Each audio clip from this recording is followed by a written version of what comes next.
you score and then you put everyone behind the ball. You end up playing like fucking Newcastle. It's embarrassing, especially with that squad we had. We had one shot on target in 2 hours worth of football, and like I said, for a team like that, 5 at the back or not, it's embarrassing. Really embarrassing. Newcastle mentality from us. So is that where we went wrong then? As in like... Oh yeah, if you don't... we sat on our laurels. We didn't attack anything. We scored, which put us in an amazing position, and then didn't do anything about it. We said, come on Italy, come on, you come to us now. Yeah, no, I mean... that killed us, and that killed us. Yeah, the 3 at the back though, was that where we went wrong like from the start? No, I don't necessarily think it was the wrong formation, because it has worked, but wrong personnel. You don't put Mount on the wing for a start. Why did you do that? And if you do want to shoehorn him in there, you play him over a Rice or a Phillips. You don't chuck him out on the wing because he works hard. Play a Sancho, play a Sterling, play a Saka, but you don't do that. And you don't put everyone behind the ball as soon as you score in a final. No, I mean, I think initially 3-4-3 was the right call. I think when you're going up against a team that can keep possession better than you go a little bit more solid. And we did that, and obviously scoring the goal early on, we couldn't have asked for a better start. And I thought for the first half an hour, we actually had their number. There was a lot of times, specifically with the 2 wing backs, they couldn't deal with that at all. And fair play to Mancini and Italy, they clocked onto that and made a change. I'm not really sure what that change was, but you could tell from the 30th minute to half time, England were, I wouldn't say fortunate, but put it this way, when the whistle went for half time, I was very happy that it was still 1-0. Yeah. I think maybe England's mentality kind of changed the closer they got to that break at half time, and then when Mancini brought on Cristante, which probably wouldn't have been everybody's predicted first sub, but he's an hard-working midfielder, and that's where they was losing them battles, because I thought Rice and Phillips were amazing in the first half, and then maybe a shadow of themselves the second half, because Verratti started to dictate the play. Emerson could push up and pin our wing backs, and we did see it turn into a 5-back, because Shaw and Walker for a good 70 or 80 minutes, whatever it was, didn't get forward because they couldn't, because Emerson was so high on one side, and then you had Barella running down the right hand side as well. And I guess where Southgate fell for me was in games he didn't do anything in game. We could see he was going wrong, and he didn't try and change anything. Grealish was a very late sub. The formation didn't change really until we brought on penalty takers. Until we conceded, we went 4-2-3-1, didn't we? Yeah, that's the thing. We conceded. I can't really slag him off at the beginning because that happened a lot, and he got us to the first final in 55 years, so I think it's a little bit harsh to kind of kick off about it, but I do think that his subs could have been better, probably all tournament to be fair. And earlier. And earlier, and put it this way, if Italy don't get that corner, Rashford and Sancho might not even get on.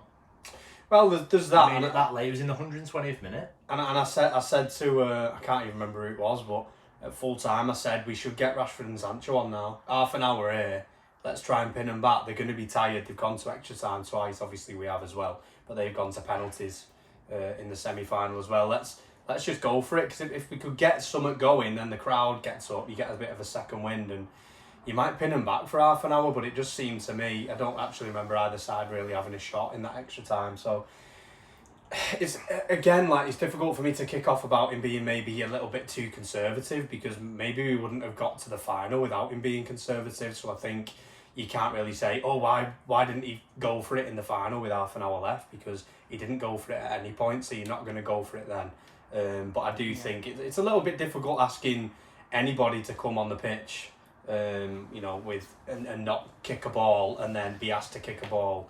I was going to say, where do you stand on that? In the big, because it splits opinion that people say they need to have warmed up to take a penalty. I'm somewhere in the middle. I think people have overhyped it a little bit, and I think a player should be able to come on, but at the same time, I think you need to be in a certain mind space to take that particular penalty. Obviously, a penalty, you can go, any professional footballer can take it, but when it's your country's first final for 55 years and you've literally not kicked the ball, all Rashford did was run to right back and stand there. And then next minute somebody's passing the ball, going, go on, take the third penalty. Yeah. So that's going to affect you. I don't care who you are. I don't think that was where the game was won and lost, even though it was technically won and lost on penalties, because Southgate's obviously got his 5 best penalty takers, and Sancho has missed 1 in his career, and Rashford has missed 2 before this. So I mean, it was good. They're good penalty takers, and Jorginho as well on coming from their perspective, he doesn't miss. And there was a lot of talk about Saka, and I get the age thing, but he's obviously banging him into it. They've obviously done this in training. Yeah. Like, you're not telling me they've gone to a final of the Euros without picking the 5 penalty obviously, takers. yeah. So, and Grealish said he would step up. So I'm not having any of this. People were ducking. I think the game was lost just in the game. Like, I know you said it's a missed opportunity, and I kind of do agree in the sense that Italy weren't great They're not because that team, eh? we just defended and. We didn't test them. Did they test Pickford? No. Other than the goal, which was very scrappy and It's a great save. it's a great save. But Yeah. they had a load of the ball though, which made up for that. Whereas we never. It was literally like Croatia. It was like watching Henderson against Croatia, but with our old team. As soon as you win the ball, give them straight back. I don't think that means that they play better than us. I think No, that it was doesn't. probably But, the game but they plan the whole dictated time. the play, and they dictated as of what happened. We didn't do anything. We had, like I said, we had one shot in The target issue- in 2 hours. We didn't- I don't That's a think joke. I don't think the issue is that they dictated the play. I think the issue was that when we got the ball off them at any moments, we didn't put 5 passes together. You can let a team dictate play if, I mean, they came out really and they had the ball. Next thing you know, we won it. We switched it to Trippier and we were 1-0 up. So if you can let them dictate the play, if when you get it in those moments, you play the right passes and you're brave with it. You just got to And counter properly as well. Jim told me today that there was loads of times, I obviously didn't notice it because you're stressed as fuck, Yeah. but there's loads of times in the second half when they were on top of us for pretty much 45 minutes and deserved the goal, that we won the ball and I mean, I remember Henderson pretty much losing it every time he got it after he was So- subbed on. Maguire, you told me, I've- did it. yeah, I've Other seen- players did it. Yeah, I've seen clips where there was one. There's 2 massive ones that stood out to me. There's loads on it that actually is like where Rice and Phillips would win it, Walker would win it, and they just boot it and they're not even aiming. There's one that stood up when Maguire gets the ball and he brings it out from centre back like he does. I think he beats a player, one of the Italian attackers, and he doesn't even look up for a pass. There's no one up there anyway. For a start, in fairness, there's no one up there, and he just boots it straight out for a throw in. And then there's another one where I think the ball falls to Rip Phillips, Insigne tries to cut a crossback.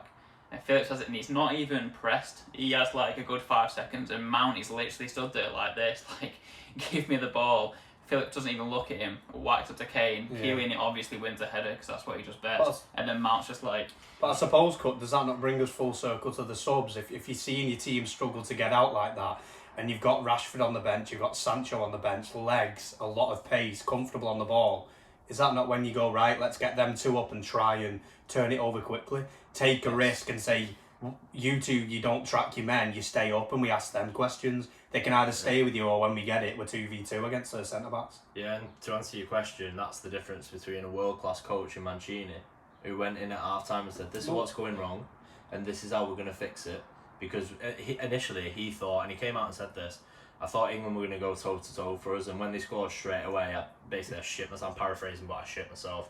And then after about 15-20 minutes, I realised they're not even coming out here. Yeah. Sterling's so You deep. can make that Their change. player, the only Yeah. player that's going to counter and run off Kane is playing left back. well, And yeah. that's the difference. He went in, sorted out what the problem was, and Southgate waited. Well, that's it. Grealish comes on in extra time, You talk which about is pathetic, You in my opinion. You talk about the subs. If you look at who came off for Italy, you've got Barella, Immobile, Verratti, Chiesa, and Insigne. But I feel like they got No. worse when they took them players off, though. Like, Yeah, but if the you po- look at them player for player, they're not good play. They are good players, but They didn't- Chiesa going off Yeah, but is not. the, It's not the ideal. point is they're big players for Italy in that Yeah, Italy yeah. side. The workers. But Mancini, when he saw that they were flagging or he wanted to change something, he Yeah, he wasn't just afraid to just do it. No, and that's I what think that's they, the did difference. they make 4 or 5 before full time, then an extra, was it another 1 or 2 in extra I think time? top of So my head, was it? They made 4 in normal time, didn't they?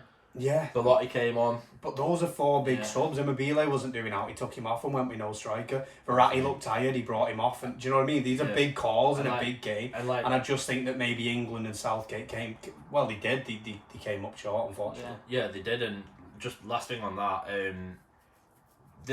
Sterling's been one of our players of the tournament, but at some point you go, even if he's not going to take a penalty either, I don't think any of the front three. why is he still on? It's like, diff- if he's not taking a penalty as well, because he didn't take one of the 5. Well, there's that. And he took one yeah. against us. He took one against Chelsea in the League Cup final. I remember him In- taking it. I think It's the winning In- one. well, yeah, barring it, it was a great penalty. And I thought, think- why are you not taking a Yeah, penalty? I think here? in hindsight, if Southgate knew that Sterling wasn't on his list of 5s, the fact that he didn't take him off earlier. But shouldn't the manager know that? Well, he probably did Yeah, know that, yeah. so then why didn't he take him off? Yeah, that's what I'm You saying. keep yeah. Kane on because 1, it's Kane, You've and got to 2, keep Kane on. he's your first penalty taker. But Sterling, didn't play particularly well in this No. game. He had a good tournament, but he wasn't on his list of I feel five. like he's untouchable with Southgate though. But Sancho and Rashford were, and they come on for 20 seconds. And what It's adds to that? it's It's stupid. those little things that can change It's games. idiotic. And what adds to that is the That's what fact it that Trippier actually came off, and he obviously scored a penalty Yeah, against I Colombia. know, you And play he's a him. good set piece Yeah. taker. So you could have just took Sterling off. But I mean, one of the big things that you just said there when Mancini was paraphrasing, he's shitting himself. He had the right to be, because on an ideal day, England go 1-0 up and they're really hard to break down. And we've seen teams like when Germany battered us in whatever year that was, 2010 was it? Great City have done it a lot of times where you go 1-0 up and the other teams have to come out now, and there should be so much space, and there was so much space, and we didn't do anything about it. We had 0 questions, Yeah. and that's where the frustration comes from me.